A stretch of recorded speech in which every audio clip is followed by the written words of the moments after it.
puede este agente patógeno llegar al sistema nervioso central, ¿no? Las etapas de evolución, desde aguda hasta crónica en sí, la siguiente.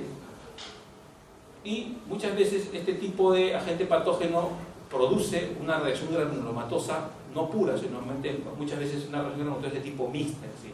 Vale decir de que el granuloma que desarrolla este tipo de agente patógeno no solamente es una granuloma con dos áreas, el área central o necrótica y el área celular, digamos, periférica, sino muchas veces, cuando uno habla de reacción granulosa de tipo mixta, muchas veces, aparte de estos dos elementos, de la fibrosis asociada digamos, a la patología anterior, la fibrosis con áreas de hematíesis, ruptura de vasos, me va a permitir a mí pensar que este tipo de reacción granulomatosa es concomitante con este tipo de enfermedades. Es una micosis universal, también tiene cierta presión por los pacientes con inmunosupresión, y la vía de infección también es muy similar, es la vía inhalatoria y el foco primario es pulmonar. No tiene discriminación entre sexo, edad o raza, y básicamente cuando los pacientes son afectados por este tipo de agentes patógenos, causan trastornos un poco inespecíficos en sí, ¿no? Del sistema inmunitario. ¿Sí? La siguiente. Se ha podido observar que también no existen antígenos adecuados para la realización de estudios confiables, que de una u otra manera me pueden permitir a mí, al momento de realizar un estudio antígeno-anticuerpo, no me ha podido permitir decir de que frente a este tipo de reacción de hipersensibilidad tipo 1, tipo 2 asociada al antígeno-anticuerpo, digamos, puedo yo decir que es clásica o básica de esta enfermedad en sí, ¿no? No es inespecífica las reacciones de hipersensibilidad en sí. Es una micosis, la segunda más importante en pacientes con VIH positivo, ¿no? La primera es la histoplasmosis, y el material capsular posee escasa antigenicidad, por eso es que la reacción antígeno-anticuerpo no es tan efectiva como en otros tipos de enfermedades. La siguiente. Pues esto un poco para que vean la parte de la macroscopía, un poco muy similar a la anterior, pero acá lo que podemos observar es el tamaño y los bordes, que son un poco diferentes, como especie de, digamos, no cavitaciones, sino áreas nodulares, macronodulares bien irregulares en sí, ¿no?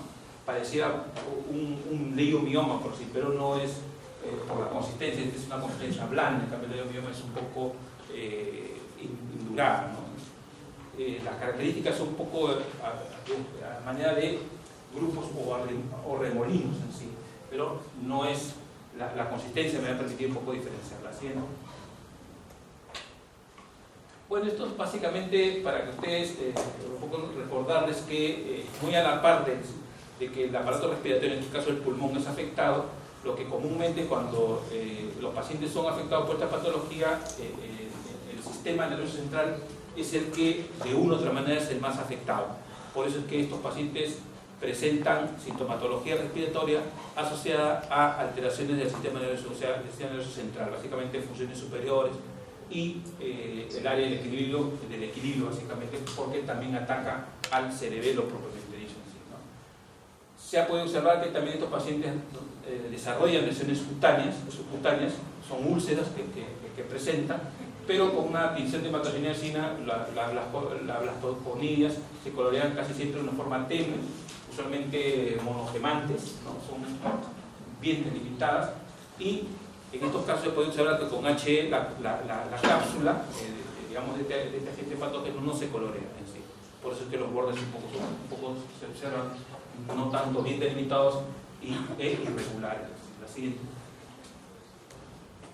Bueno, esto es básicamente, miren, la zona afectada, ¿no? El parénquima encefálico y las estructuras, pues, básicamente a manera de esferas, a diferencia de la anterior, son esferas con una, digamos, cápsula, pero sin, básicamente, estructuras ciliares o digamos, estructuras menos a manera de dedos, no se diferencian de la anterior. La siguiente. Igual que la anterior, la inhalación por blastoconidias origina básicamente ciertas características clínicas o manifestaciones clínicas, pero muchas veces en los pacientes con inmunosupresión, el proceso infeccioso leve se da en ellos así, ¿no? Y la consolidación de la enfermedad a través de los signos y síntomas son, digamos, factores que de una u otra manera a uno lo conllevan a plantearse como diagnóstico este tipo de agente, este tipo de enfermedad infecciosa, porque los pacientes muy a la par de desarrollar úlceras se puede observar que presentan discrasia sanguínea, a diferencia del anterior que no hay discrasia sanguínea. Las enfermedades muchas veces son crónicas y debilitan al paciente, muchas veces, en este caso, ¿no? El tratamiento, bueno, ya después lo van a ver, pero casi siempre se da con inmunosupresores, ¿no? La siguiente. También cuando la sintomatología, o sea, este tipo de agente micótico ataca principalmente al pulmón, observen que la sintomatología pulmonar es inespecífica también, ¿no? Un poco como que de una u otra manera pues pueden confundir desde un punto de vista clínico al médico, ¿sí? ¿No? Y también hay pérdida de peso, ¿sí? Pero la pérdida de peso en estos casos, igual que en la anterior, es una pérdida de peso sistemática, ¿sí? No es como un paciente con una neoplasia, que la pérdida de peso es lancinante, ¿no? De un momento a otro baja 5, 6, 7 kilos. Esta pérdida de peso es sistemática, ¿no? Por eso es que eso también nos permite inferir en forma indirecta, ¿sí? La sintomatología del cuadro consolidado, básicamente vamos a ver un punto medio mucoide y sanguinolento, adenopatías regionales, básicamente si se ataca el pulmón, las adenopatías van a ser cervicales o axilares, o si ataca al sistema gastrointestinal o muchas veces al sistema genitourinario, las adenopatías son a nivel inguinal, ¿no? La siguiente. En lesiones cavitarias, básicamente, ya cuando ya hay una necrosis gaseosa y calcificaciones son poco frecuentes en ellos, pero cuando ya ataca al sistema nervioso puede producir hasta, puede simular un síndrome meningio, ¿no? Porque cursa con rigidez de nuca, con vértigo, con vómitos, ¿no? Y muchas veces los problemas de visión con los trastornos mentales de funciones superiores se presentan en estos pacientes.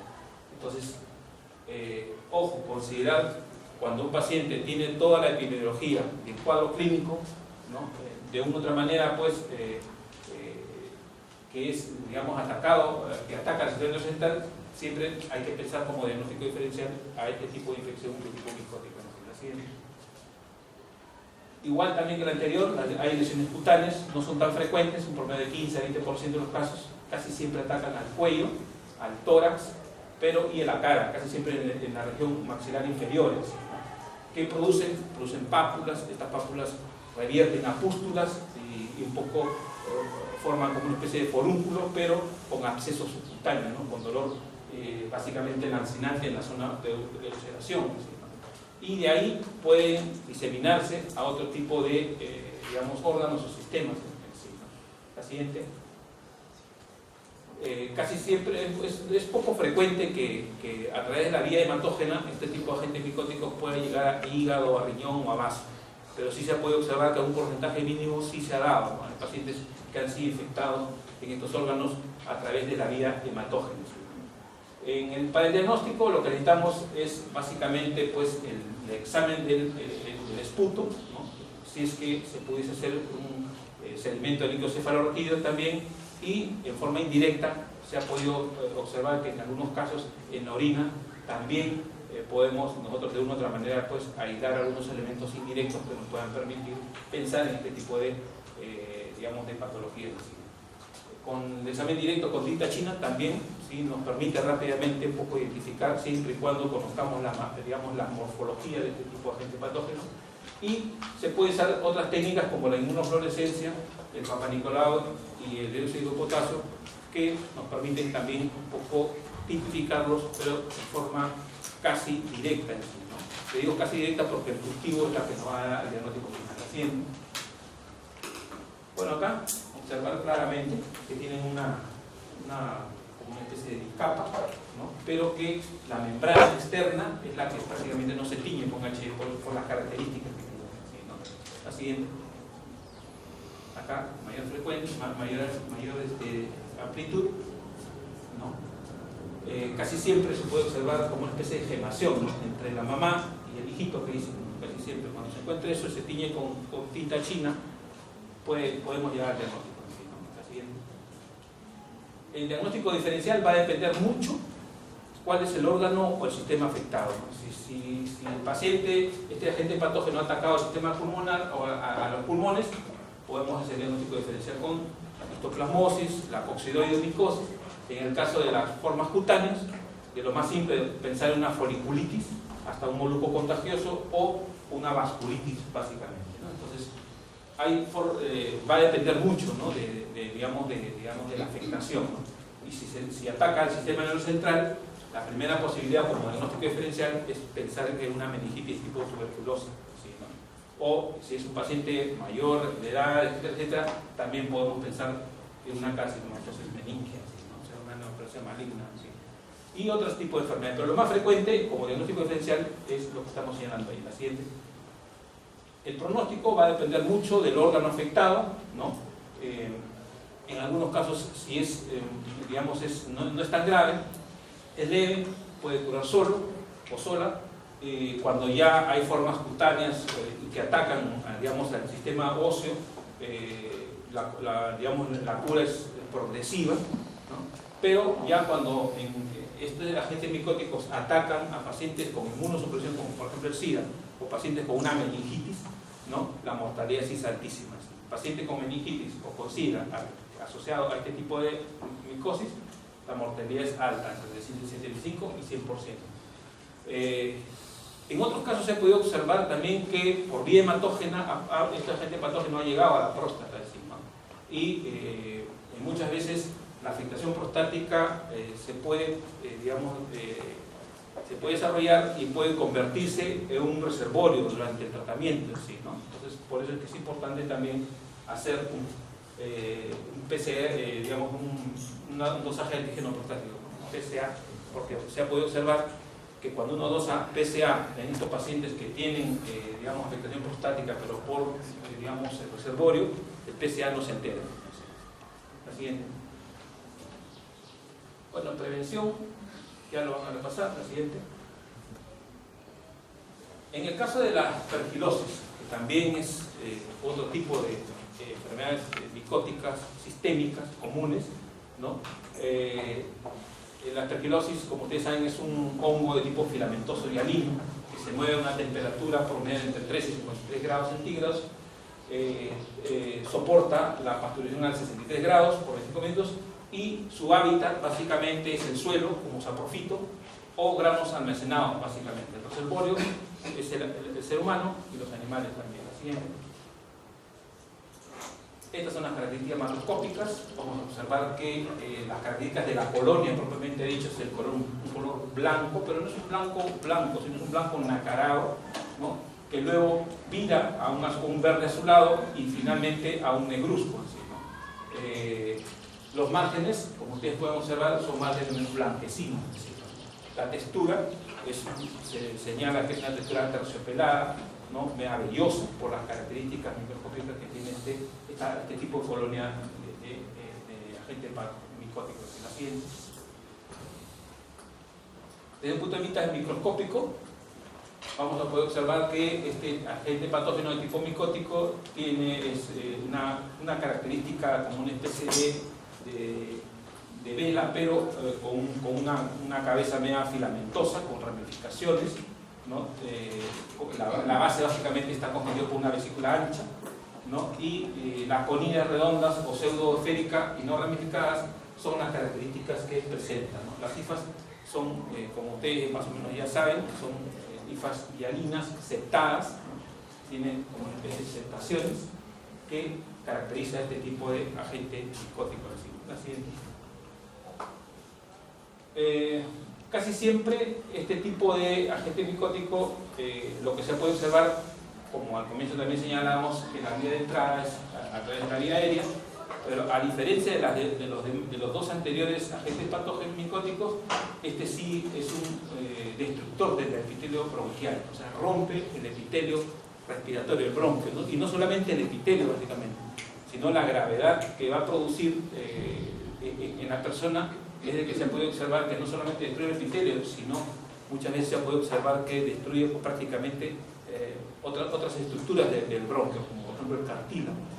Pero esto ya va a dificultar el tratamiento en sí de este tipo de pacientes. Se ha podido asociar, se asocia básicamente la presencia de formación de los aspergilomas con reacciones de hipersensibilidad tipo 1 hasta tipo 3, hasta tipo 4, ¿sí, no? Va a depender mucho digamos, del estado, del grado de patogenicidad que tiene este tipo de agente patógeno para poder asociarlo a la reacción de hipersensibilidad. Una otra característica es que cuando invade la vía hematógena, lo que produce es ruptura de vasos y presencia de trombos en sí.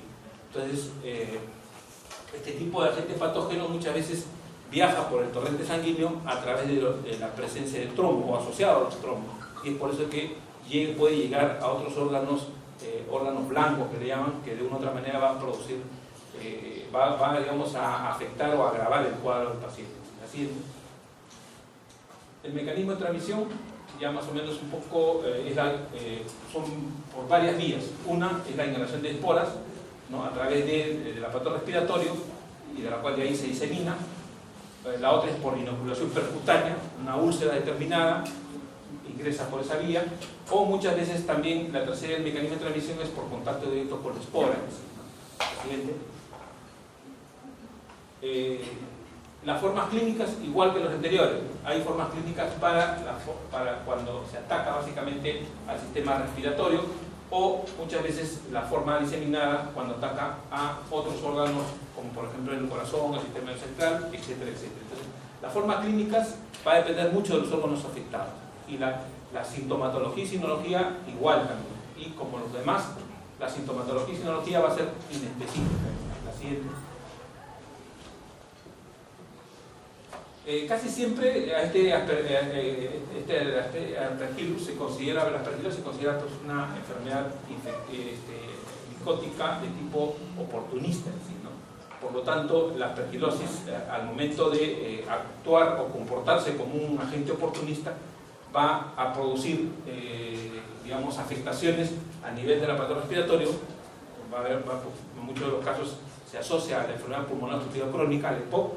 En otros casos, cuando la aspergilosis es invasora, a través digamos, de las mucosas, lo que va a producir es ulceración, y si ataca la mucosa gastrointestinal, va a producir perforación de la misma, y en muchos casos debutan estos pacientes con peritonitis. Se puede confundir con un abdomen agudo quirúrgico, pero cuando entran a la sala, operan, va a encontrar la presencia de este tipo de agentes, digamos, patógenos en la zona ulcerada, ¿sí? Y el aspergiloma propiamente dicho, pues que es de una u otra manera un comportamiento un poco ya más consolidado de la aspergilosis. ¿Sí? Bueno, esto básicamente para que ustedes un poco se puedan un poco, de una u otra manera pensar que un paciente con una patología respiratoria, por ejemplo con un asma bronquial, etc., muchas veces son pacientes que están asociados a digamos, una aspergilosis, pero no en mayor cantidad. Entonces, por eso es de que la presencia de, digamos, el destaponamiento bronquial no solamente muchas veces es producto del moco, sino en estos casos es producto de la presencia o la formación de hifas, ¿no? De como especie de acúmulo de hifas que van a producir tapones bronquiales. Y el cuadro clínico básicamente va a ser un cuadro clínico inespecífico, ¿sí? Pero lo que sí se puede observar es que cuando se le hace un hemograma hay una eosinofilia marcada en este tipo de pacientes. La siguiente. Miren, este es el aspergiloma, básicamente es un área bien delimitada, como una especie de caverna, como un secuestro parenquimal, ¿no? Pero con esta cavidad perforada, ¿sí, no? Casi siempre el aspergiloma se puede observar que se presenta en pacientes que ya han sido diagnosticados con tuberculosis y tratados. ¿Sí? Muchas veces se reactiva digamos, la enfermedad, y esas áreas de caverna que han sido fibrosadas, un poco como que sirven de caldo de cultivo para que el aspergiloma, para el aspergillus, penetre ahí y forme como una especie de cavidad más o menos de ese tipo, ¿sí, no? Casi siempre tienen cierta presión por el ápice del pulmón, ¿no? Del lado derecho, ¿sí? Entonces no es algo que haya paciente con digamos, una cavidad preformada en el ápice del pulmón, ya es aspergiloma, no es así, sino que es una posibilidad que tendríamos que pensar en sí, ¿no? Cuando se trata de ese tipo de situaciones clínicas. La siguiente. Puede ser asintomático, pero el cuadro clínico casi siempre es un cuadro clínico de un estado, de un estado general, ¿no? Características de un estado general, ¿no? Hay astenia, fatiga, fiebre, tos productiva persistente, y hay hemoptisis básicamente en este tipo de pacientes, pero cuando ya se forma la cavidad, cuando ya la cavidad preformada prácticamente ha roto vasos en sí, ¿no? La siguiente. Bueno, esto es básicamente una característica radiológica, ¿no? de un aspergiloma, una masa abierta delimitada, móvil, intracavitaria, media ovoidea, ¿no? Básicamente. La siguiente. En el caso de la aspergilosis diseminada, cuando afecta a dos o más órganos o tejidos no contiguos, esto se va digamos, a considerar como una aspergilosis de tipo diseminada, ¿sí, no? O sea, cuando hay afectación de dos o más órganos no contiguos. Casi siempre la invasión se da exclusivamente en pacientes con inmunocomprometidos, o sea, con pacientes con sistema inmunológico prácticamente disminuido. Y estos debutan básicamente con una granulocitopenia, ¿no? Y cuando se le aplica corticoides, básicamente esto cede parcialmente, pero no es el tratamiento adecuado. Cede, disminuye la fiebre, disminuye la sintomatología, pero al siguiente día vuelve lo mismo, ¿sí, no? Eso es un poco el signo indirecto que nos puede permitir a nosotros también inferir esto. La siguiente. Es una enfermedad cuando ya la aspergilosis se considera una aspergilosis tipo invasiva, pulmonar, o sea, vale decir que ataca al pulmón propiamente dicho y a los ganglios, ¿sí? Este tipo digamos, de patología puede un poco simular una neumonía o una bronconeumonía también, pero se le da tratamiento antibiótico, el paciente no responde al tratamiento antibiótico, ustedes saben que porque el antibiótico no va a hacer nada, digamos, a este tipo de agente patógeno, y muchas veces los médicos insisten pensando que es una neumonía o una bronconeumonía, ¿no?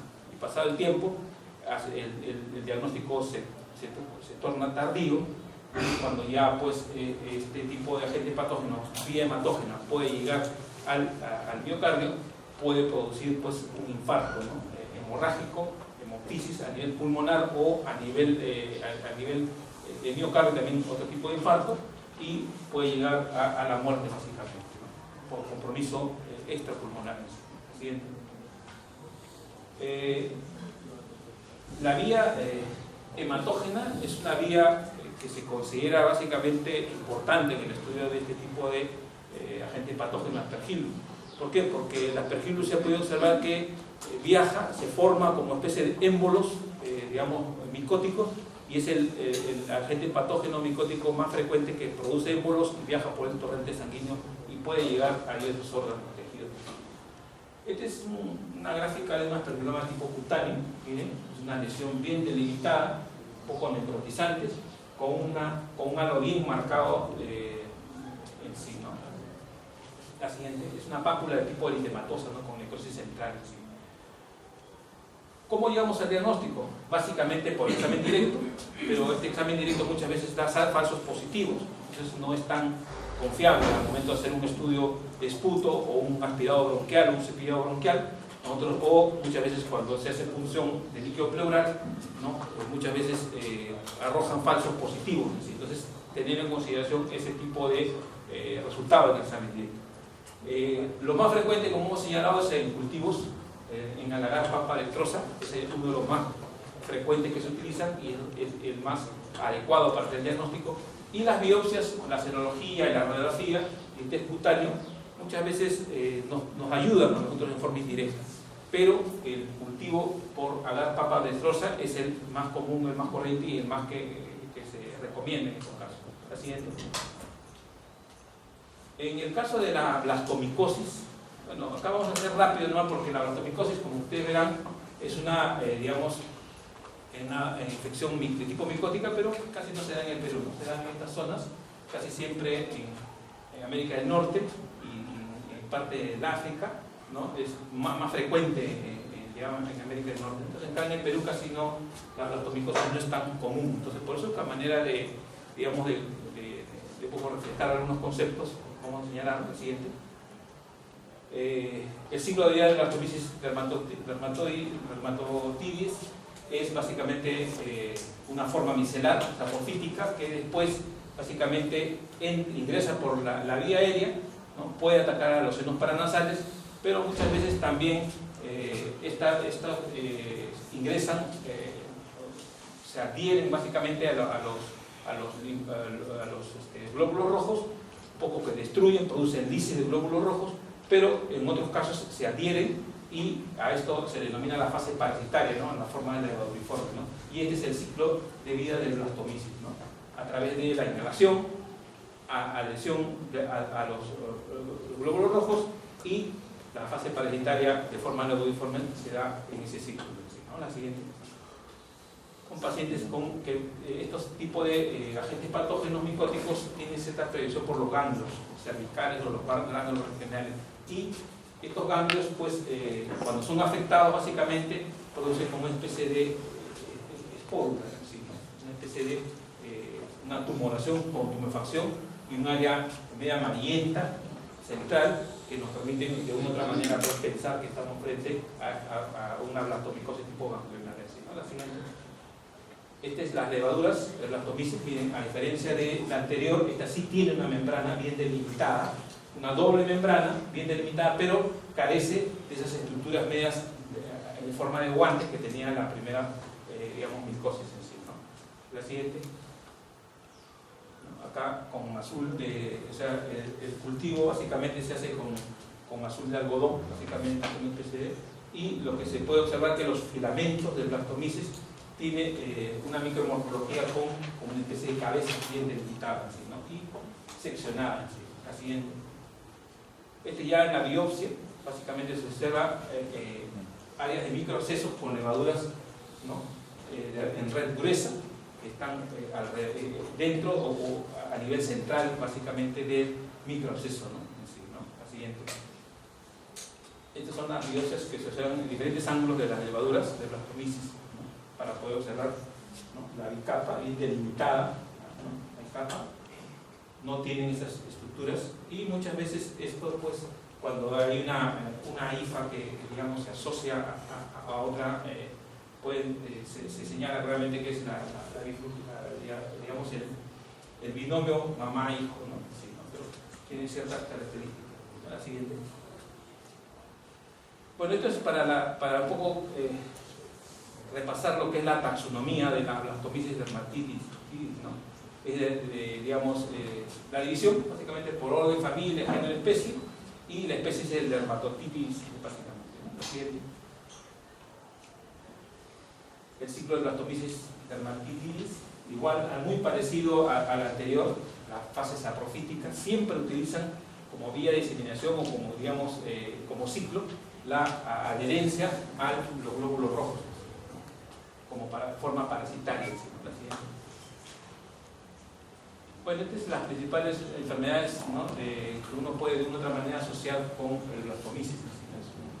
Para examen directo y de biopsia, ¿no? Los tipos de enfermedades y algunas características de los diversos tipos de enfermedades asociadas a este tipo de agente patógeno. La siguiente.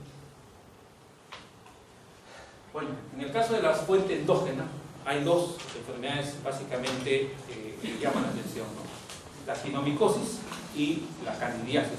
Vamos a hacer rápido, ¿no? Porque tenemos 5 minutos. La ginomicosis, la siguiente. Verán que esta clase realmente es larga, ¿sí? ¿No? Para el tiempo que nos dan, es larga, hay bastantes cosas que decir, pero de una u otra manera la idea fundamental es rescatar algunos puntos específicos de esto, ¿no? Es una enfermedad, de tipo anaeróbica, mientras que otras son facultativas anaeróbicas, es gram positivo, ¿no? Y lo característico que este tipo de agentes patógenos produce enfermedades infecciosas tipo crónicas que se desarrollan pero de forma lenta, ¿sí? A diferencia de las demás. No forman esporas, ¿sí? A diferencia de las demás. La siguiente. Y existen diversos tipos de actinomyces, pero la más frecuente es el actinomyces israelae, ¿no? Casi también no se dan acá en nuestro medio. Muchas veces se puede observar que se ha podido desarrollar en la sierra, muchas veces, o en climas cálidos, así, ¿no? Esta es una de las patologías con más diagnósticos erróneos, pues frecuentemente se confunde con una neoplasia. Se dan cuenta que las micosis de este tipo sistémicas siempre se confunden con las neoplasias. Así, la siguiente. Bueno, coloniza básicamente la boca, el colon, inclusive hasta la vagina, las mucosas básicamente, y muchas veces son pacientes que debutan con enfermedades de tipo odontológicas en sí, ¿no? Y por ahí es la vía de diseminación básicamente. Bien, entrada. La siguiente.